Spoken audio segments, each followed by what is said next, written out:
Welcome to the Driven Young podcast with Byron Dempsey, dedicated to educating and inspiring the younger generation around entrepreneurship and practical life skills we aren't taught in school. Created for young people who seek direction in establishing their goals and passions. This podcast provides a platform for discussing the steps taken by professionals in their field related to handling finances, making money online, starting a business, growing a network, and much more. And now your host, Byron Dempsey. Today's episode is a little bit different.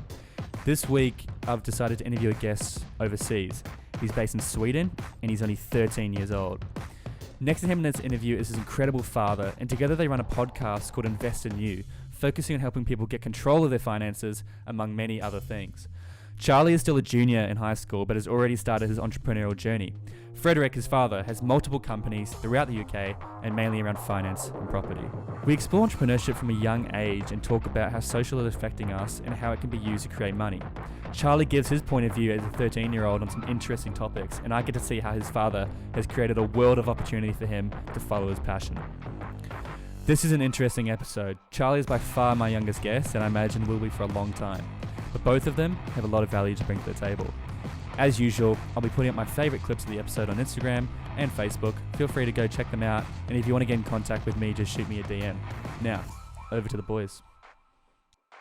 Yeah, so welcome so much to the show, guys. Super excited to have you on. I think so far you're going to be our youngest guest by quite a long shot. That's awesome. Great. And just to get started, I always ask this as an opening question. Just tell me a bit about you. How did you get to where you are? I normally ask, did you know what you wanted to do after high school? But you haven't finished high school yet. So maybe we'll just start off with the first question. Yeah. How did you get to where you are? What are you guys up to? Tell me a bit about yourself. So my name is Charlie Sandwell, and ever since when I was 10 years old, me and Dad started to try to teach me about business. And we've been working on many things, which I'll go into a bit later. And Dad has basically been helping me become the best entrepreneur I can. So I worked on a thing called Junior MBA, which is still up and running on Facebook. It's a Facebook page. And then I have a podcast together with Dad, which has been since 2017, called Invest in You. And Dad has a company called Fund X, which I'm currently working with and doing some design work and social media and editing and stuff like that. I helped him with a book launch for this book as well. Awesome. And also currently we're working on a book which we are writing together, which we're going to be launching on Kickstarter, which we actually have launched on Kickstarter. And then I'm basically just generally interested in working with social media. Yeah, great. No, I mean, that's awesome stuff at such a young age. And you're 13, correct? Yeah. 13. So what year are you in at high school? So in Sweden, you go 2 years below in England, but since in England people were a bit smart at the earlier age, I got to jump up a class. So year 8 in Sweden. And that's out of 12 years? Yeah. Yeah. So you're just in junior high school right now? Exactly. Yeah. 9th grade in England, I think. And Dad in the background is Fredrick Samuel. And your name again? Charlie Sander. Perfect. So Charlie and Fredrick. Yep. Awesome. So how do you find, I guess, juggling school? I mean, you're only in year 8 right now, so school isn't crazy heavy, but it gets pretty heavy once you get into senior years. Are you still getting your homework done, or are you spending more time doing homework or more time doing business? I usually do a lot of business on the weekends with Dad. Sometimes I do it after school. I always manage to do it, do my homework and stuff. Business is not it doesn't get in the way of what I do. So I have free time, I can work on business, I can do pretty much whatever I want. It's really chill for me. So business is a bit of a side hustle. Exactly. But especially on the holidays, me and Dad work a lot on business. And you guys are working, so your company is based around finance? Fundex. Yeah, so I got about 10 different companies. They are around real estate or finance, but I also got consulting and education as part of it. And that's why we put all intellectual property, including the things we work on together, the podcast and the book. So you're a very heavy finance guy, Yeah. which is which is great, because I think one of the key things I want to tackle on this podcast is finances, because I'm definitely here in Australia, it's something that's really undertaught at school. I mean, you basically learn nothing about taxes, finances, interest. What are your thoughts on kind of trying to implement a better finance system in the schooling system so people can actually buy a house or invest wisely? Yeah, basically just implementing it into school. So, I mean, I think that people who burn for this, who are really interested, they should accept jobs where people can do that, and basically just teach everyone about this. Even at a really early age, I think everyone can benefit from this. It's crazy in school where, for example, to get a credit card is so easy. When you're a senior in school, you can already get a credit card and get massive into debt without even understanding the long-term consequences. Same with student loans. It's so easy to get, okay, if we just take it step by step. Credit card, really easy to get. Later, if you go to get a home mortgage or early start your home, that's also quite easy to get. And a car loan, also easy to get. And consumer debt, also easy to get. So all of these things are really easy to get into, but it can be a massive hole that takes years to get out of again. We do have some financial education, but it is not, they don't take into account that you can have a business, but it's like everything is having a normal job and getting student loans and paying off that debt for the rest of your life and stuff like this. Exactly. It's also really tricky. If you learn about entrepreneurship in university, you learn from a doctor or professor who got no idea about entrepreneurship or about book knowledge. And the same, if the teachers in younger school would teach about this, it needs to be a pretty solid curriculum so they can actually just tell it like it says, because they won't understand it. And they can't relate to it either, because they are in a job and they cannot understand your situation, Byron, where you are running your own business, you have to do your accounts, you need to do your tax, you need to sell to get any money at all. Yeah, and that was a big problem for me when I started my business, because I started as a sole trader, and then I switched to a company, and then I had 2 different bank accounts, and it was just like a sloppy mess. Had I known how to do it from the beginning, it would have been much smoother. I think it's especially annoying because, as you say, they prepare you only for the one pathway, which is getting a traditional job. True. And that's definitely the same here with, and that's not how the world works nowadays. So you're looking at getting into social media, you said. Are you on all the platforms right now? I'm not on Twitter. Yeah, neither am I. I'm on everything from Snapchat, TikTok. I'm also on LinkedIn, Instagram. I'm also on YouTube. I have a YouTube channel, which all of this, I'm really interested in social media, and I would love this to become my job. So I'm going to try to prioritize it more and more. So what other platforms am I on? I think that's a very good coverage. Yeah.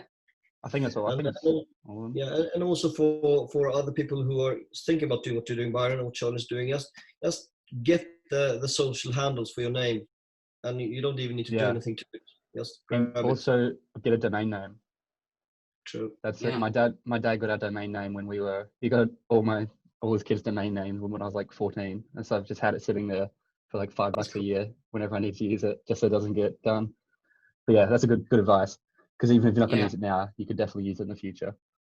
But yeah, so the reason I brought up social media is I'd love to know what your thoughts are on social media and how it's impacting, I guess, a younger generation, because it's a completely different world from when our parents were in school to now when we're in school, and dating, relationships, going out, everything is completely different. Do you think it's impacted us more negatively or more positively? Maybe negatively in the way that people maybe use their phones more, and maybe that they don't actually have a real life. But at the same time, content is always great to watch and stuff. Maybe not always the most productive thing unless we're doing like a podcast or something like this. But also it's opened a lot of opportunities for content creators, and it is nowadays a great way to make money. Yeah, and I'd like to throw in as well that most people, younger people and older as well, are mainly consumers. They don't, like yourself, Byron, to create lots of content. Most people are consuming, and the same thing there. It's nice and funny to live in a second world maybe than reality, because in reality life might be tough, but in your Minecraft world or in the other world, you can have your nice skin, you look cool, you can meet people, and many younger people prefer that to meet people in real life, which is really the way things are going. So yeah, lots of interesting movies about those worlds and what might happen, and I really think that we are going in that direction. What do you think yourself? Yeah, I mean, I agree. I think social media has massive upsides, but I think at the same time, it's got really big downsides. And as you mentioned, I think for us three sitting here, we can see the upside because we do it for work and make money off it. But most people don't do that. They just kind of get the bad side of it.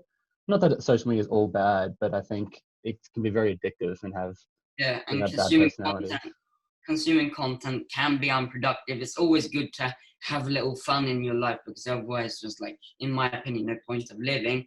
But then you can also consume positive content, things that you can learn from. Yeah, it's really interesting to see how the whole social media and games are wired in the same way as just create the feelings inside us. They gamify the social media. I think that's why Snapchat just really took off the other year, because you don't want to lose your points, your number of days, contacts, etc. Many of them are really gamified, and same with likes as well. Yeah, Snapchat. I personally think Snapchat's dying. I would say. I think one of the things that keeps it alive is what you just said, is the streak number. Yeah. I think it's something that the other platforms don't have. I'm on Snapchat, but it's mainly to contact my friends. I barely know how it works when it comes to consuming Snapchat content. I think that there are better ways. I know that a few people consume Snapchat content, but it's not really as popular.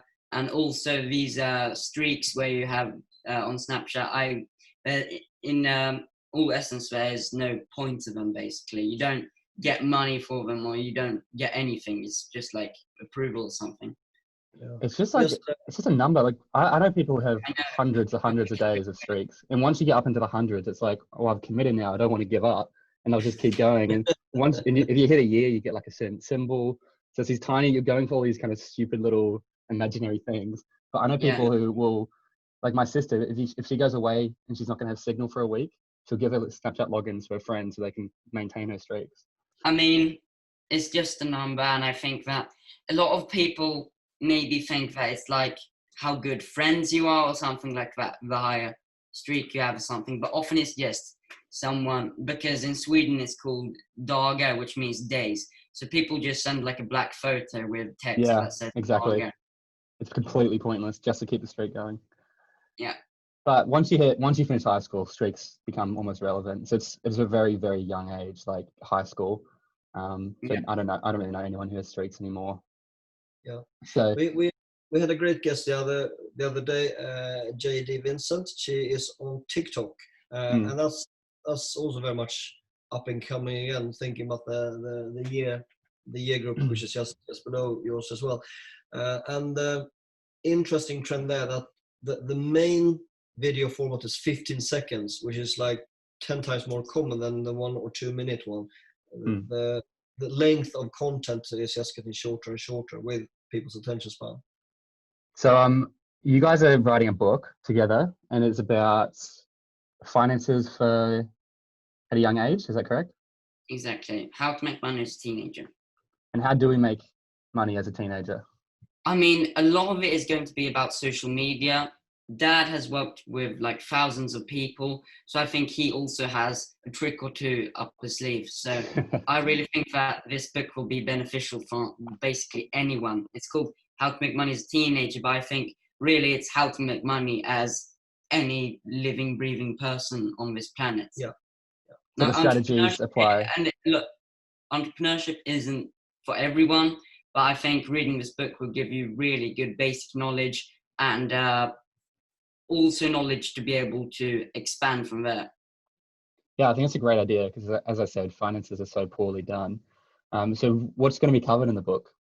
We have everything from like mindset. We're going to be talking about all the different social medias, simple ways to make money, which are quite obvious, like sell your stuff or something like that, or do like a work, like have a lemonade stand, but that's not really the point. We're more into like the business aspect and how you can sell things, how you can sell your personal brand and stuff like that. Yeah, and also once you got the money, what you need to do about it, and also understanding some of the basics, like you said. How did you start? You started as a sole trader, just high level, like what is a sole trader? Why would you even incorporate? What's the advantages? Like the basics that you and me wish we know when we were younger. So yeah, the fundamentals really set up to make money, and also explain that the making money is not an end purpose in its own right either, but there is very little out there for people to look around. And when we started to Google this topic, we found very, very thin and poor content. Yeah, and a lot of it wasn't linked to entrepreneurship as well. Yeah, of course. People who had written books about it, they had really not, excuse my language, made it either. So I don't need to work anymore, but I do because I love what I'm doing. The passive income streams are sufficient to have a good lifestyle, but I like to push it further. Yeah, and also this book is not like a charity. We're not giving this away, but this is really for the next generation to learn, because I think that everyone can benefit from this. And this is basically, my goal is to grow and help others to grow. So through this book, I grow, and at the same time, I teach others and help them to grow as well. And so, what's your game plan? You wanna continue to finish high school? Do you want to leave high school early? Do you want to start? Have you started? I'm not sure about the terminology, but after high school, I'm going to go what's called in English. You think what university or? I'm not too sure, but I go in year 8. I'm going to go 4 more years, and I think I'm not going to do university for a while. I'm going to wait 1 year or something like that, because I think that I'm a year ahead of everyone else, and I think I can benefit from doing business for a year or something like that. Yeah, that's something I always recommend to people, especially, most people have no idea what they want to do after high school. So jumping into a course for university is a really silly thing to do unless you're 100% sure. So just take a year, do some business, will work, take a gap year, travel, figure out what you want to do, and then commit to 3 years, 4 years, 5 years of your life and thousands of dollars. Yeah, and also something I did, which can hopefully some people relate to. I was having another job, so I was working with the military and special forces, often overseas, and I started my university studies as distance learning. And the years passed, and all of a sudden I had a business degree without having taken any time off, just committing time, just like you commit time now to your work, to commit some extra hours, and all of a sudden got a degree, which is a different way to do it. So I never had any student debt, but I have 3 business degrees. Oh, really? Gee, that's pretty cool. Little hack there. A very unusual thing. Yeah. I really think there are benefits from both sides, getting proper education and or focusing on business or doing both. I really think there are many different benefits. I'm going to do a bit of both, so I'm in the middle there. Yeah, it's a good mix. And what do you think, as someone who's still in school and almost kind of just started high school, what if you could bring in one thing that they should cover more, what would you like it to be? I mean, of course, it's going to be about money because, but I think either finance or it would be entrepreneurship. I think both those things are really important. And I mean, as I said before, it's entrepreneurship and finance. Those 2 things would I would implement. Yeah. Well, one thing that I was studying, because I chose that direction, I studied business management in year 9 to 12, and there we learn how to, in theory, set up a business. We also learn a bit about law and super basic things around taxation. That was one of the subjects, and that I found useful since. And I even set up a company when I was 17 just to learn how to run a business, which I later closed down. But at least now I got a hang of it. That's been very useful setting up all the other businesses later. Yeah, I think basically basic laws and stuff like that, and also open the opportunity for entrepreneurship, because that never happens in school. Absolutely. Unless you're going like a degree or something like that, where that's precisely what you're doing. But yeah. Even then, I don't think there are any. I don't remember there being any options when I was in school for entrepreneurship. I think it's a difficult thing to teach though, because it's kind of like, what is entrepreneurship? How do you bottle that down into Yeah, and how can you a format lesson? it into school? I mean, people have courses and stuff like that. We're also going to be doing a course, but I'm not too sure how we would implement that because, I mean, yeah, it's just hard to implement it into school, I guess, but I think that would still be really beneficial. Yeah. At least open the opportunities and let them know about it so that they know it exists as an option. Yeah, so Byron, you've been working with some really great entrepreneurs over in Australia, and I think that whole community is really powerful. Charlie has also bumped into the counterpart in England. He's been to some of the Dent events with Daniel Priestley, and those things are so unusual.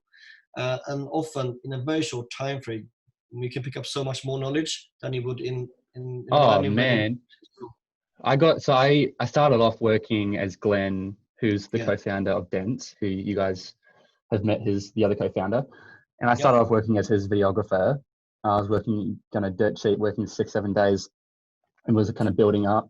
And I swear I learned more just going to his events and filming his events in the first 2 or 3 months, and I reckon I did all of high school in terms of actual practical, useful skills.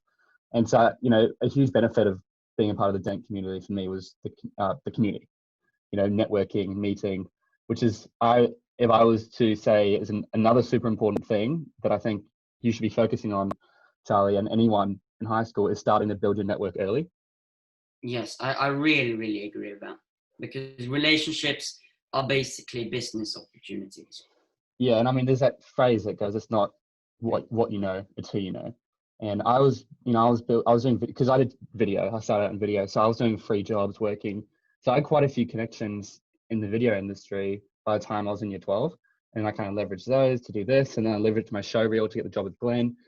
So I'd been building kind of my network slowly, and I guess my show reel since I was like 12 years old, and that that really benefited me. I know it's not as easy to do if you want to be a doctor or something, but if you can try build your network, I would say that would be a section in the entrepreneurial course, whatever, finance, networking. Grant put it quite well. He said, would you rather have 1 billion friends or $1 billion?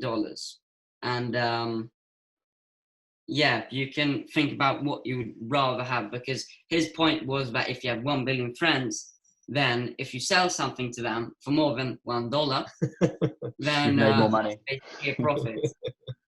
Yeah, and how is it having a network impacted you and your 10 companies? Did you say?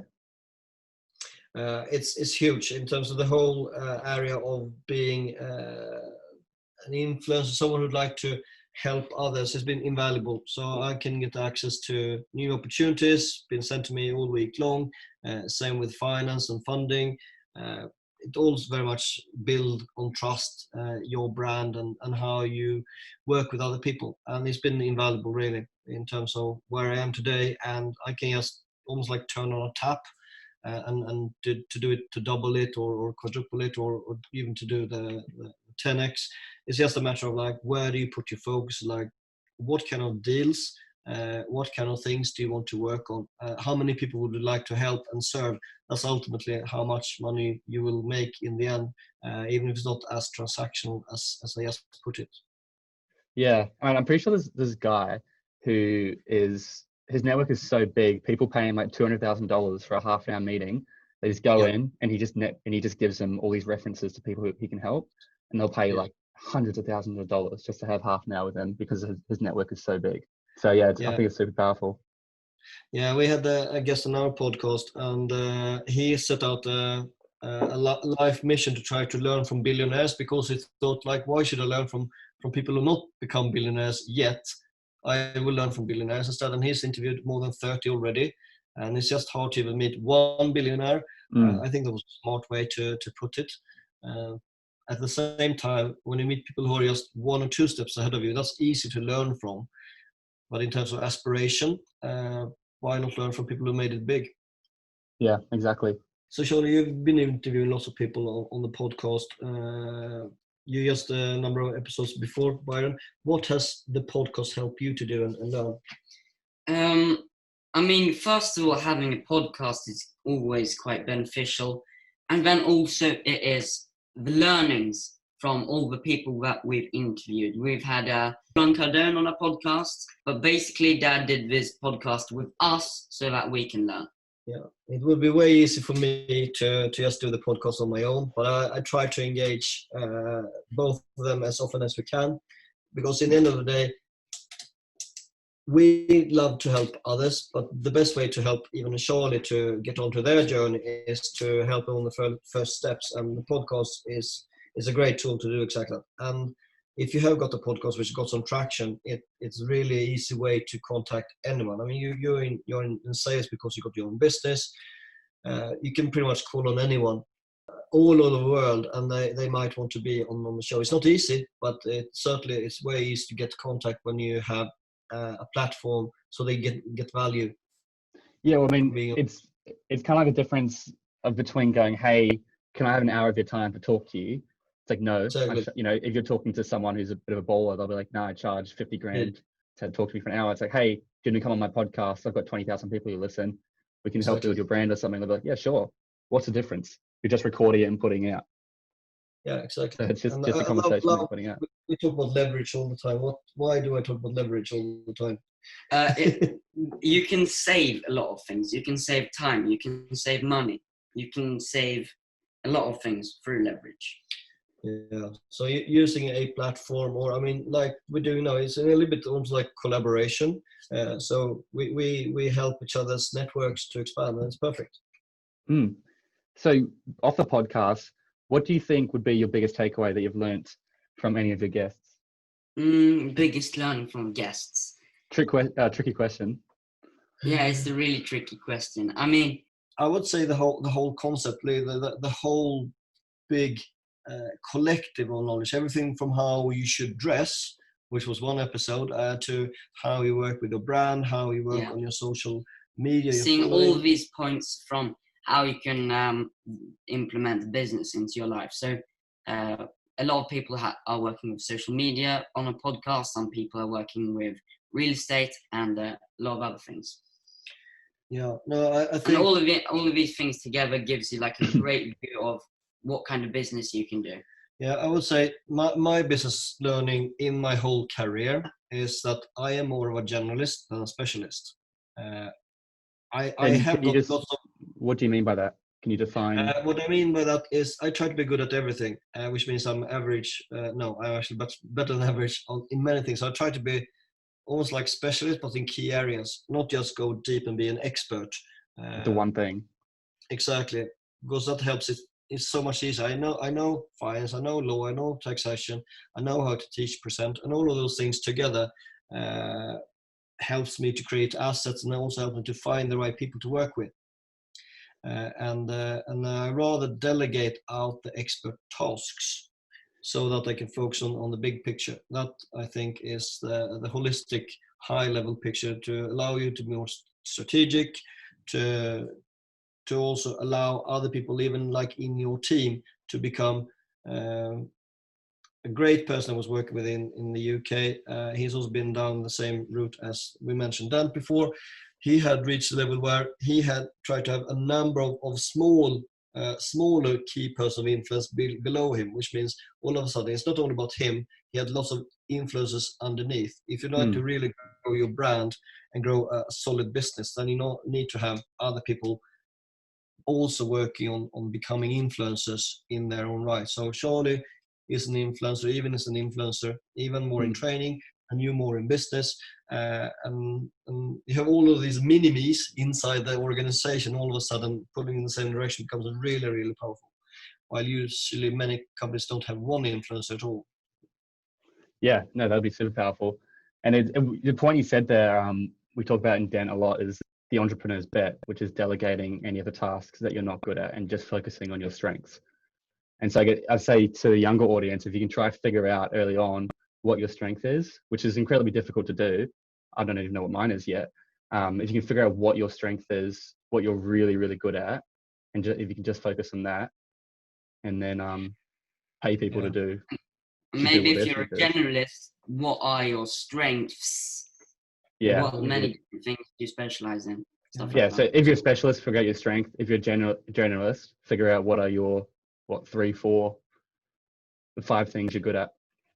Yeah. Yeah, so remember when we worked in Bali with Roger Hamilton, we spoke about flow.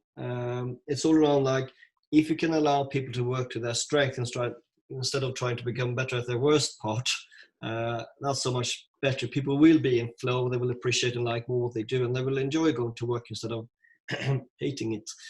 Yeah, exactly. Have you come across Robert Kiyosaki's work at all in your journey? Yeah. I've read his books. Yeah. Anyway, so that whole aspect of having another view of making money is so unusual. So it's very hard to turn someone who think to go to school, get a great job is the only track to take. It's very hard to have that conversation sometimes, maybe with your parents. You've not had the challenge with having someone you need to convince in that aspect. Yeah, exactly. Yeah, and I think I also haven't had that problem. My parents have both kind of been in business. They let me do whatever I wanted. They trusted me. They supported me. But I know a lot of people who are not in that situation, and it's really difficult. Like I know I've met people from overseas who have parents who, they have to be a doctor or a lawyer. They have to kind of continue Yes. their legacy. And they've told me to my face, I want to be doing something creative. I want to be, I want to be a chef or something, or they want to be something that's completely different, but they're not allowed. Yeah. And it's just crazy. I mean, you can really have a business in anything. If you want to be a chef, for example, you can own a restaurant, for example. And if you want, you can even work at that restaurant. Yeah. Yeah. Well, I've always kind of said, a chef is almost the worst person to open a restaurant, because they're a chef. They're good at cooking food. They're not good at running a business. And so If you're good at both, what if you learn the knowledge too? But then you're not a chef. You're a chef and a business person. If you've got that combination, then it works. But often chefs will just open a restaurant. They won't do any marketing. They don't know the business. Yeah. So I meant actually more of a business chef, if you understand what I mean. Someone who has passion for cooking, but at the same time has really good knowledge on how cooking businesses works, basically. Exactly. And if you don't have good knowledge, partner up with a business person, then you've got the best of both worlds. Yeah. I think many businesses start even though they shouldn't have started in the first place. So if you think about just money coming in and money going out, if you set up a little coffee shop, and if you just do the numbers on the coffee shop on the corner, like how much is the rent, how much does the staff cost, how much does it cost to make the coffee, it doesn't really add up. And then all of a sudden, so therefore, how much do we need to sell on a daily basis just to break even? And already there, if people did that exercise, we will have less coffee shops. And that's also why they pop up and they die very often within absolutely less than a year, often just months, because it doesn't work. Especially in places like Sydney, where rent is extremely high. You've got to make sure you've got a real, really, really high selling products. I guess that's why coffee's so expensive nowadays. Yeah, true. So I thought we're doing well for time. Just before we wrap up, I always ask this question. I'd love to get probably a separate answer from both of you, actually. Yeah. So I guess, Charlie, we'll start with you. What would be your number one, if you could give one piece of advice to the younger generation, so your generation, so I'm thinking, high school, early uni sort of thing, what would your advice be for them? My advice would be to pick up a good book. Preferably for us, pick up our good book. Seriously, get education and consume content that will help you instead of just wasting your time. And also, reading books is also great. I'm not so good at reading books right now. I'm good at helping out books with what's it called, campaign. And I'm also writing a book, but I'm not so keen on reading books, but I really hope I can do it a lot more because I know how beneficial it is. The few books I've read have been awesome. And what's the book you've read that really, really helped you? I mean, I've been reading part of Dad's book, and together we have been reading Rich Dad, Poor Dad, and other like starter books and stuff like that, which have just been awesome. And Dad has been like the best person to help me. So if you can have anyone who can help you with your business, and like dad, someone who you can really get attached to, who can help you, who you can use to your advantage, then that would be awesome, because dad is, as I said, like he is the main reason why I'm doing business. Yeah, that's really good to see. Like it's pretty rare nowadays. From my side, is all around your network is a key one, and then also learn how to sell when you're young. It's okay to get a no. It's actually a track towards your yes. So learn to sell early. Try it, test it, ask people to know how to do it. Because if you like to make it in any kind of business, if you can sell, you will make it. And that is very much linked back again to your network, who you work with, etc. And the easiest way to get any kind of sale is just get one person to like you, and then ask them what do you want and give it to them. And then once you've done that and you very much fulfill their needs, who else should I work with? And all of a sudden you got your first referral. And if you get your first sale and try to get 2 referrals from that person, you will never be hungry again. Yeah, great advice. Just before we wrap up, sorry, I really liked your answer, Charlie, because I think social media can be a lot more powerful than people realize. Like my entire mindset has changed thanks to social media and podcasts.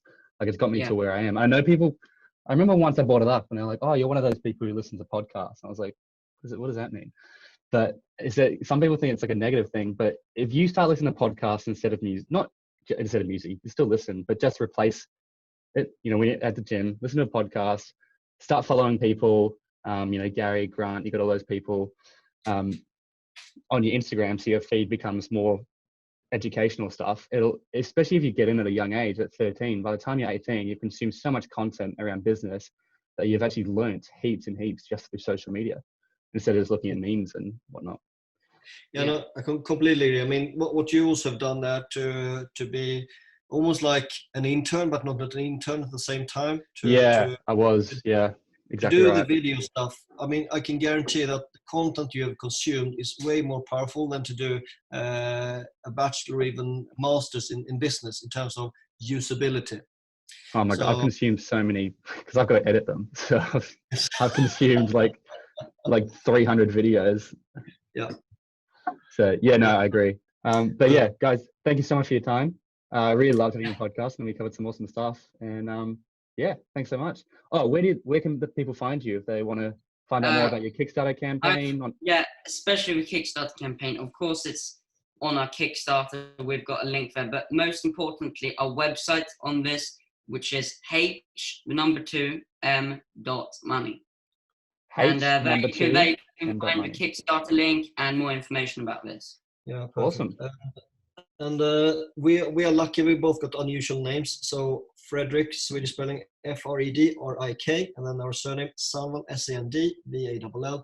Your name is Charlie Sandvall. If you Google any of us, you will find us on pretty much all of the social networks and can easily connect or follow what we do. And it'll all be in the links below. Exactly. So and we also got Invest in You, which is a podcast where we do exactly that. Why did we pick that name, Invest in You? Because investing in yourself, it is the best thing you can do to yourself. You can invest in your health. Some people we've interviewed do health stuff, and some people do business. You can invest in pretty much anything, and it's all about helping yourself become the best person you can. Yeah, continuous improvement and bring it on. Especially at a younger age, I think Invest in You is a very good motto to have. Awesome. Well, thanks so much, guys. And we'll stay in touch. Indeed. Thank you. All right. If you are still here, thank you so much for listening to this entire episode. If you got some value out of it, it would mean the world to me if you left a review on iTunes or shared it with your friends or family. Otherwise, I'll be putting up videos of this episode on Instagram and Facebook, so check it out there at Byron Dempsey or at Driven Young Podcast, and I'll see you on the next one.